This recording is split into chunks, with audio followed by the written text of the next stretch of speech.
going on, guys? So sorry about the infrequency of uploads lately.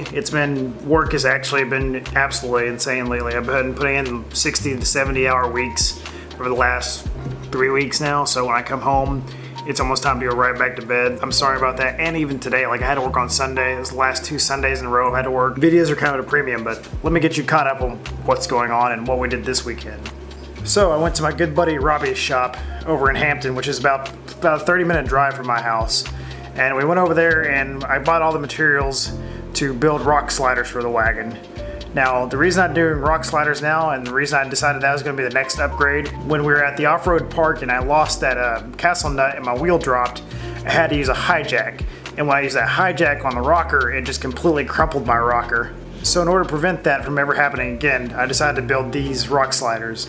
As you can see on the rock slider design, they kind of go out to the side here. It's kind of hard to tell without the actual rock slider bolted to the car, but it will bolt to the side of the car and underneath the one the pinch weld is. So Saturday when we went to go work on this, we were kind of pressed for time, so that's why I didn't shoot a real proper video here. But I figured I'd just throw in some clips here to let you see what was going on and how it was looking. We'll finish up these rock sliders hopefully on Friday if our schedule permits, and then I can do kind of more of a proper video. So that's it. That's what we were doing this weekend. That's what we did all day Saturday. And every once in a while when I get off work, sometimes when I get off work pretty late, I'll hop in the garage and I'll start working on some stuff. So let me kind of show you what I've been doing. I got a little bit of flack on some of my pictures that my fender flare on this side was completely gone. Well, I solved that. So you can see here good in the light. I went ahead and cut it back up and kind of fit it to along to where my snorkel's at. And I'm not quite finished it with it yet. The only thing I don't know what I want to do about is this angle right here. When I trimmed the bumper when I was at my proving grounds, I kind of cut it at a weird angle with my pocket knife.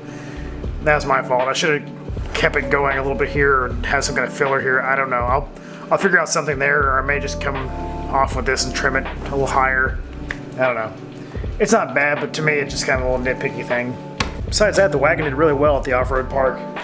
Looking at everything else, their skid plate got dented up. I got to refix that a little bit, but that leads me to another big point.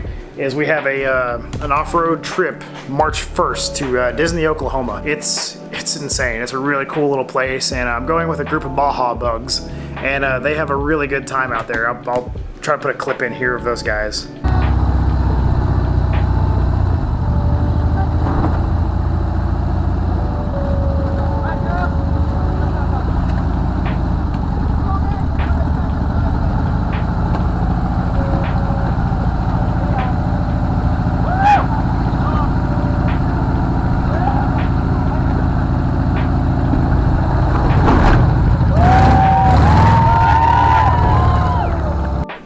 So we're gonna go play around with those guys and chase them around and meet some new dudes out there and have a good time. I think it's gonna be a real good time. I've been wanting to go out to Disney for a while. I went out there when I was a kid with my dad when he had a CJ7, and man, it was just a great time. So I'm looking forward to taking this out there and beating it up and just having a good time. I'm actually gonna trailer it out there. I'm gonna drive to my dad's, pick up his truck and trailer, and go down there with the wagon. So I don't have to worry about driving it there and all the way back. It's only 5 hours away, so it's not that bad of a drive.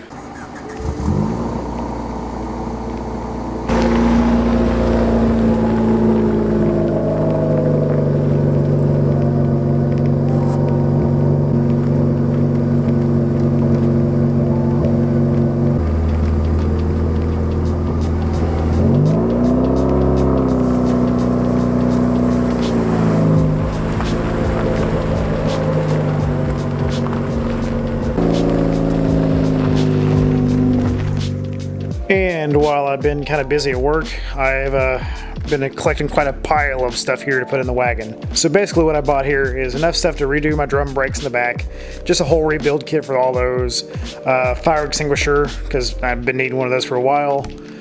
I actually got a CB and a CB radio antenna, so I'm going to have that while we're out trail riding, because I know a lot of guys that do a lot of trail riding, they like to have CB radios and talk back and forth, so I figured I might as well get on board and have one just in case. And this, so what this is the front motor mount for the engine. What happened when I put the innovative front traction bar on is there's no front motor mount anymore. There's no attachment to the front.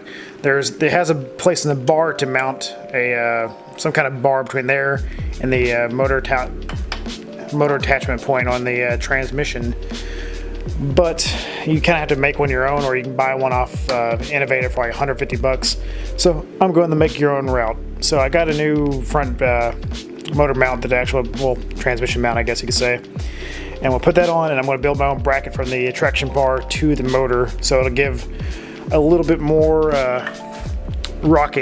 anti-rocking of the motor, because like I said in a previous video, my rear motor mount that goes on the transmission, I guess again rear transmission mount, is pretty blown out and pretty nasty, so I need to swap that out and build the one for the front, so I'll have a little less torquing of the motor when I get traction all of a sudden with the front end. Because I have noticed that if I have one tire in the air and it comes down and grabs traction, you can feel the motor jerk back and forth, and we don't need that. That's no good. So I bought a new mount to do that, along with this giant pile of stuff that I'll put in eventual videos. Also got a new speedometer cable. It's a little bit longer, I think, than the factory one, so hopefully that'll reach into my transmission with the lift, because as you know, with the lift I had to drop the motor and transmission down 3 inches, give or take, and it's just long enough to where my speedometer cable is just kind of barely in there, so it's not really reading on my gauges. So what happens with that is it'll throw a check engine light if I coast while it's in gear, because the Honda cannot get a speed sensor reading, yada yada yada. I just want to fix that just so I have a speedometer again. So I'm going to go ahead and address the elephant in the room. We hit 1,000 subscribers, guys. We did it. We did it, not just me. What that means to me is incredible. It's just I know it's 1,000. It's not much. Most channels, no big deal. To me though, this isn't just a channel. Like, a lot of people get into this game and they get into YouTube because they want to be famous and they want to make money, and they see everybody else doing well. The difference between me and those guys, I've been doing videos my entire life. I finally have a platform to share those videos and share what I like doing. I love doing this. I love being in the YouTube game. I love being able to make stuff, and this keeps me active and keeps me motivated and keeps me going with my experiments and all my crazy car crap. And it gives me a chance to reach out there and meet all you guys. So this year is going to be huge for that. I've got so many things planned. So the race schedule, I was supposed to have a race this coming up weekend, but it looks like it's going to rain. The following weekend, March 1st, 2019, Disney, Oklahoma. If you have some kind of off-road vehicle and you want to go meet us out there, if you just want to go out there anyway, Disney, Oklahoma. Let me know if you want to go. Just say something in the comments and I'll give you the details. 1,000 subscriber celebration. So I have something in the works and it's going to be really cool. I mean, it's not going to be some huge elaborate thing, but I'm excited. It's going to be really cool.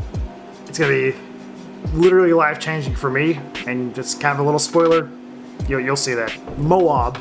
So I was invited to a group to go to Moab and make typical lifted little things here and there. It's not like rock crawlers. So we're going to do a soft roading group out there to Moab, and that'll be in May. I'm really targeting hitting that. I really want to take the wagon out there. It's always been a dream of mine to have the wagon at Moab, so this may be the opportunity to go out there.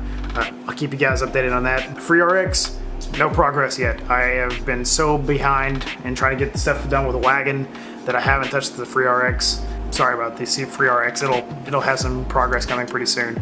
So I gave the wagon a good once over after the off-road park, and so far everything is looking fantastic. It took a couple good hits on the skid plate, but all the lift kit from HRG Engineering, all the new suspension, all the wheels, tires, everything's been just fantastic. One quick thing that I've been thinking about though is I think I'm going to go with a different wheel setup for this year. I'm thinking about getting rid of these. I have a couple of guys that are already lined up to buy them, so I think that, I don't know, I'm probably ditching the Sparkos. And I may be going, instead of the KM2 BFGoodrich, I may be going to KM3 BFGoodrich. And I go up a hair in size as well. So that will be a big change for this year.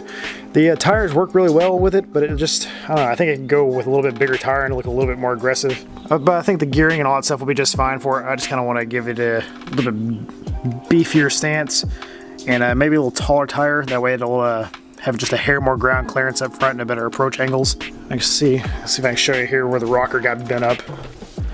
So if you see here, that rocker got pushed up bad. when I had to put, that's all I could grab hold of with that hijack. So when I put the hijack there, just push the whole rocker up into the door, and the door actually rubs there now. But that's something I can't hammer back out and fix. So I'll get this all taken care of before we put the rock sliders on there. But that's the reason I'm building rock sliders, so none of that happens ever again. Sorry, wagon. So I got a few changes in the inside. I really hadn't talked a whole lot about the inside of my wagon. So I've had these for a long time, these clinometer, whatever. So it basically has the tilt, your pitch, all that stuff. Some of the old school Toyotas and stuff had them, so I'm going to have that mounted up here, just kind of give it a little period correct look to it.